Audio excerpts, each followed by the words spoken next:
Lo ngeblank. Kata temen gue kalau ngeblank, mendingan lu begini. Lihat contekan.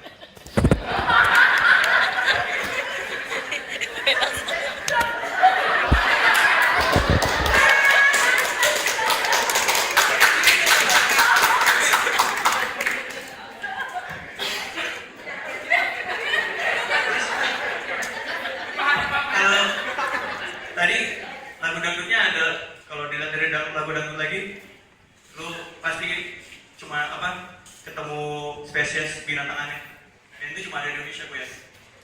Contohnya nih, keong racun. Terus ada lagi serigala berbulu domba.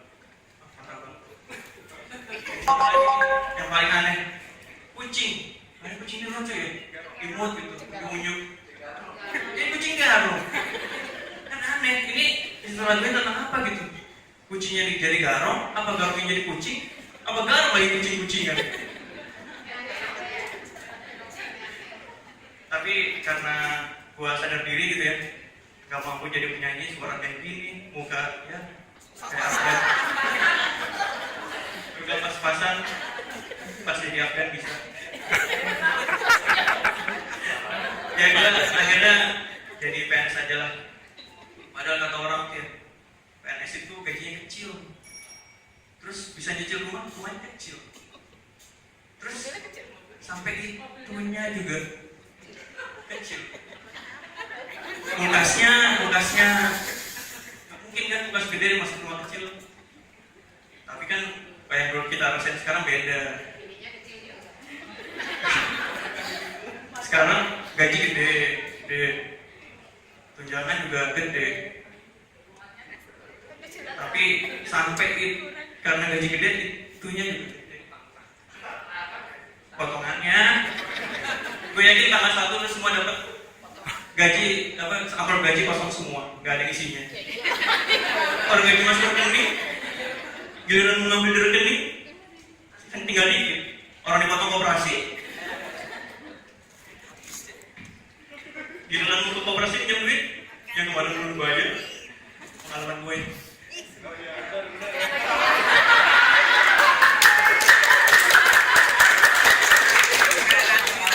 Tapi jadi PNS itu, selama jadi PNS, gue yakin lu semua gak percaya kalau angka 13 itu angka siap. 13 itu pasti lu tungguin. Gaji 13. Ya kan? Gak ada potongan lagi. Terus ada lagi tunjangan kinerja 13. Wah, mantap banget deh. Tapi bagi gue 13 itu tetap siap.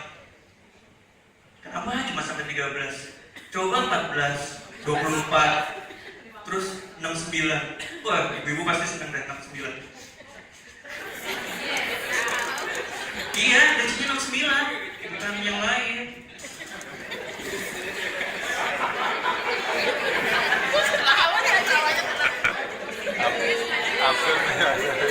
Terus kalau yang namanya PNS ya, kita itu harus taat sama aturan.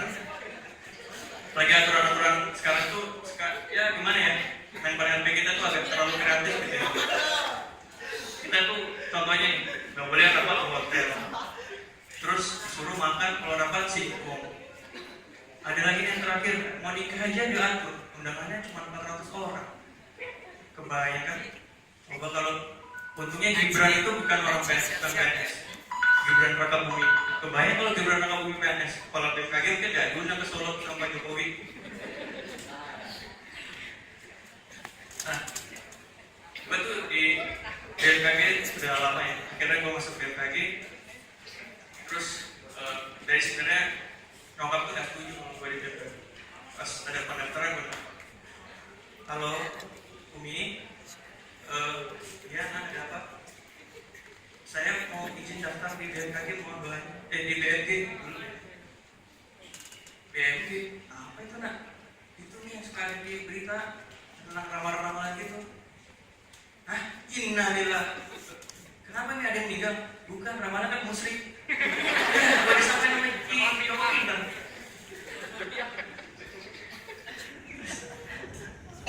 Ya namanya juga orang tua ya udah. Akhirnya gue jelasin dan alhamdulillah Umi setuju dengan walaupun dengan berat hati. Pas diterima gue nelfon lagi, halo Umi, Ya, ada apa? Ini saya diterima di BMG. Innalillah. Loh, kenapa lagi? Ini kan bukan peramal. Enggak, itu ada kucing keinjek mau roda motor habis. Jangan-jangan itu kucing galau yang tadi nih. Ya, sekian, terima kasih, saya Haris Wondo. Ya, terima kasih Mas Haris. Alhamdulillah. Assalamualaikum warahmatullahi wabarakatuh. Saya supaya agak terurut, saya ngambil tema PNS dan ASN. Apa bedanya PNS dan ASN? Sebenarnya ada lebih-lebihnya ya. ASN lebih disiplin, betul ya? Kemudian ASN lebih profesional, betul? Tapi ada satu yang nggak boleh lebih ya. Harus tidak koruptif ya. Tidak boleh lebih korup ya, itu nggak boleh. Tapi ngomong-ngomong disiplin ya, ngomong-ngomong disiplin, sebenarnya orang cenderungnya hanya disiplin masuk dan disiplin pulang, betul ya? Suatu saat sudah jam 4 pada sepi ya, pada sepi di kantor.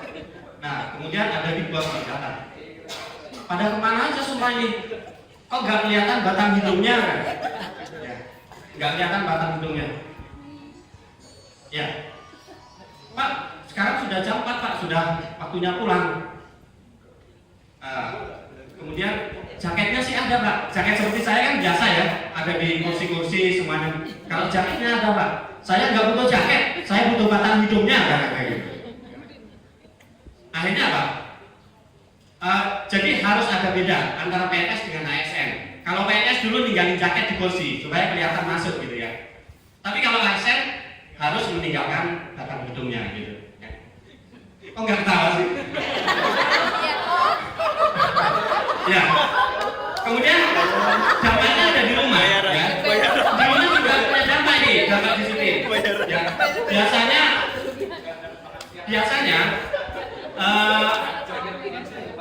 yang kerja suaminya ini biasanya kalau PNS masih sempat nganter anak itu sekolah gitu ya. Karena sudah ASN sudah nggak sempat lagi karena sekarang sudah harus ke kantor gitu. Akhirnya apa? Berlangganan Gojek. Ya, tahu Gojek ya? Tahu. Pernah ada yang naik Gojek? Ada. Ibu-ibu ada yang ngacung pernah naikin Gojek katanya? Iya, naik Gojek bukan naik Pak Gojek. Biasanya seorang ayah itu kalau sama anaknya sampai di depan sekolahan selalu mendoakan gitu ya, selalu mendoakan nak belajar yang baik, semoga cita-citamu tercapai. Suatu saat karena tiap hari diantar Gojek, kemudian anaknya nanya sama tukang Gojeknya, Pak, kok nggak pernah doain saya Pak? Ya, gimana ya nak? Saya nggak bisa doain kamu, soalnya ya ada doa, ada tips nak gitu. Jadi kalau mau doa ya tipsnya harus kali lipat gitu katanya itu. Nah sekarang ada lagi kalau ibu-ibunya yang kerja gitu, sebenarnya ada perubahan menu sebenarnya ya. Tapi ini sebenarnya lucu banget gitu ya, lucu banget ya.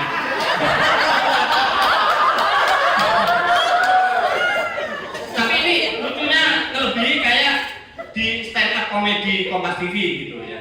Sebenarnya kita akan ketawa benar gitu ya. Tapi karena nggak ada tipnya dari panitia nggak jadi. Gitu. Kemudian ASN itu harus profesional, ya profesional ya, tahu ya profesional ya. Profesional itu harus sesuai kompetensi, ya sesuai kompetensinya, bisa ditempatkan di mana saja, ya. Kemudian mudah beradaptasi dengan lingkungannya, artinya cepat gitu ya. Nah, makanya kemarin kan pada ASN semua asesmen semuanya ya, itu maksudnya mencari kompetensinya itu tadi ya. Kemudian apa lagi ya? Ya profesional ya. Kalau pusat database ya, di pusat database itu ada data meteorologi, ada data geofisika, ada data klimatologi, ada data umum. Jadi lengkap. Jadi kalau mau profesional itu ada di pusat database. Setuju? Iya. Setuju ya? Jadi maksudnya dipindah di mana saja itu bisa gitu, ya kan? Tapi coba kalau deputi meteorologi pindah ke geofisika, ngeri Pak, ngeri bener, ngeri ya. Misalnya biasa ngeramal hujan, jadi ngeramal gempa Pak. Ya, gempa diperkirakan akan terjadi 2-3 hari lagi di Jakarta dengan intensitas 7 sampai 8 skala Richter. Ngeri kan Pak? Ya, bisa-bisa kita mudik lebaran nggak nunggu lebaran lagi, tapi besok sehari langsung mudik ke kampung masing-masing gitu, ya, karena takut tadi. Kemudian kalau pensiun itu sebenarnya ASN tidak perlu khawatir gitu ya, tidak perlu khawatir karena profesional gitu ya, ya, karena profesional. Paling-paling dampaknya ada 2, ya. Pertama, tekanan darah. Jadi sebelum pensiun itu tekanan darahnya harus diperhatikan.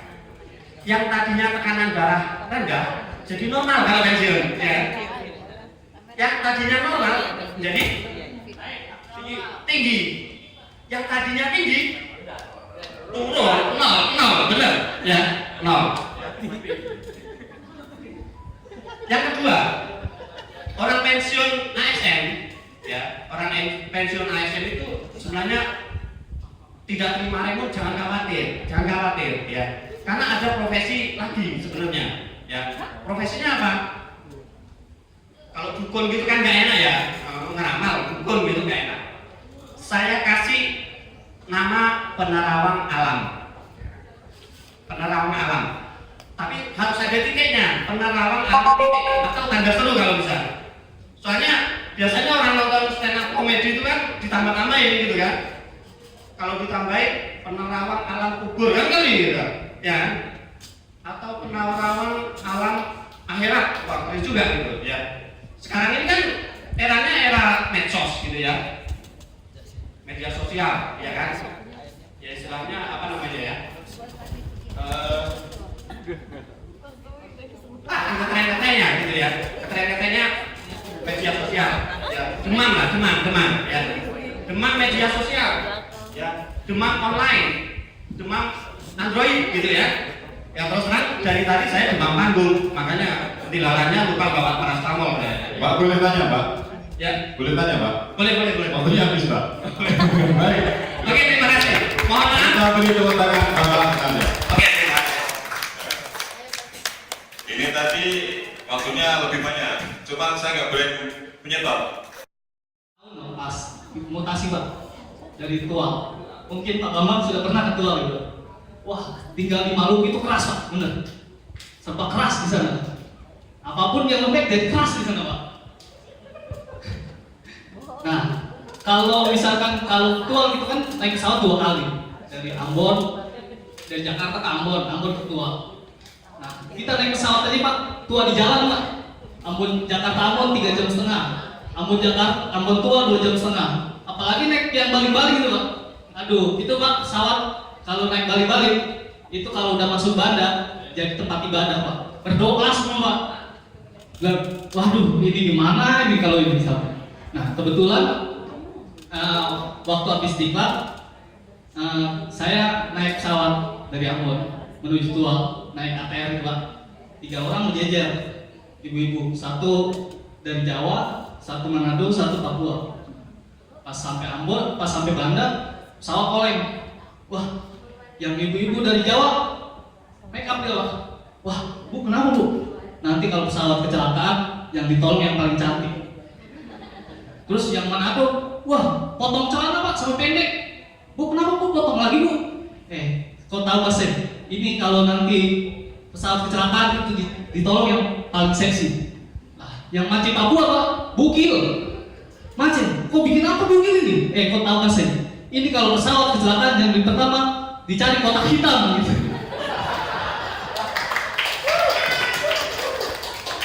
Nah, kebetulan alhamdulillah saya dapat jodoh di sana, orang tua asli Pak. Istri saya orang tua asli. Istri orang. Nah, dulu pesan dosen gini Pak. Saya ingat banget Pak. Waktu saya D3 AMB, kalau kamu tempatan di timur, apalagi di Maluku sana, pertama kali paling 1 bulan bilang, ih cewek sana jelek-jeleknya hitam-hitam. Kalau sudah 3 tahun, ih boleh juga cewek sana. Tapi kalau sudah 8 tahun kayak saya Pak, Tuhan Allah cewek sana cantik cewek sana cantik-cantik Pak, bener. Kebetulan juga istri saya kan pamannya seorang veteran Pak, gitu. Seorang veteran perang gitu Pak. Nah, waktu acara 17 Agustus dia dapat kehormatan untuk membawakan naskah teks proklamasi Pak. Nah, kebetulan Pak C ini dia buta huruf, jadi dikasih naskah dia hafal. Oh, Pak C, kok so hafal kasih? Dia bilang, wah tenang saja, saya hafal begini, paling jago ini.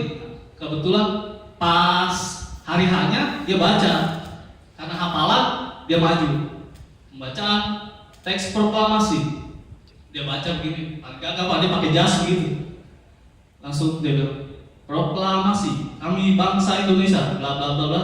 Dia bilang, langsung dia bilang gini, terakhir 17 Agustus 1945 atas nama bangsa Indonesia Soekarno. Dia lupa Pak, hatanya belakang. Ajudan langsung teriak, Pak C, Pak Hatta ketinggalan. Langsung Pak C bilang, oh iya, Hatta tertinggal. Nah, di sana Pak, orang paling suka mabuk, betul. Jadi kalau tinggal di Maluku itu apalagi tua, orang suka mabuk. Jadi kalau orang mabuk di sana pasti kasih tahu, beta ada mabuk ini. Lah, memang kenapa ada mabuk? Apa urusan dengan beta? Gitu. Langsung di samping rumah dinas itu ada komplek Pak. Mungkin Pak Sanusi pernah gitu. Nah, alumni itu Pak Sanusi. Nah, di sana Pak C itu sering mabuk, tukang mabuk tiap hari. Tiap hari kalau saya tidak minum itu dia bilang badan enak, dia bilang gitu. Nah, kebetulan dia mabuk siap-siap. Begini dia bawa anak, datang menangis pulang. Langsung Pak C tanya, kok kenapa menangis? Dia menangis, ibu guru bilang beta bodoh. Ibu guru mana? Beta parangin dia ke rumah. Dia bilang, ibu guru sebelah sana boy. Aceh karena mabuk, dia ambil parang sambil seret-seret parang di aspal gitu. Langsung pas sampai rumah, Pak C langsung toki-toki pintu. Ibu guru keluar. Kebetulan ibu guru suami ini tentara Pak. Orang timur itu paling takut sama tentara. Toki-toki begini. Ibu guru keluar. Kok bilang anak beta? Kok anak bodoh keluar, beta sing terima ini. Dia bilang gitu. Nah, kebetulan pas suami ini pas mau dinas, tentara lengkap, pakai senjata semua. Langsung teriak, Aceh, kok toki-toki beta mau pintu ada apa? Tidak Bapak, saya mau tanya, wali murid kerja bakti di mana? Nah, karena istri saya orang tua Pak, saya ngerayu dia gampang Pak. Waktu dulu masih pacaran, saya bawa ke Tanah Abang, naik kereta kan dari Surabaya Pak. Karena nggak ada ongkos naik kereta pas sampai Tanah Abang, saya bilang gini, Adek, kau tahu Seng, ini dari ujung sana sampai ujung sini itu Tanah Abang. Betul lah, iyo, kau tanya saja, itu dari ujung sana sampai ini Tanah Abang. Oh, jadi sampai sekarang lah istri saya suka sama dia. Terus kalau di sana itu Pak, orang di sana akal banyak Pak, tipu-tipu paling banyak. Betul. Suatu kali saya naik angkot kan penuh. Naik angkot di sana cuma 2 Pak jurusan. Kalau ke Langgur sama Tual, naik yang ke jurusan Langgur, angkot penuh. Begini, pas sudah penuh, mau kentut ini Pak. Tuhan, ini siapa yang kentut ini? Langsung bilang begitu. Saya ada yang mau ngaku, tidak ada yang mau ngaku kan Pak. Sampai terminal begini, ketek bilang langsung teriak, Pak C kentut tadi belum bayar. Langsung yang kentut bilang, beta sudah bayar tadi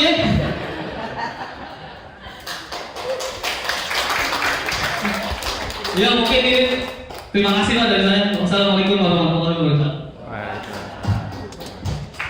Ya, terima kasih.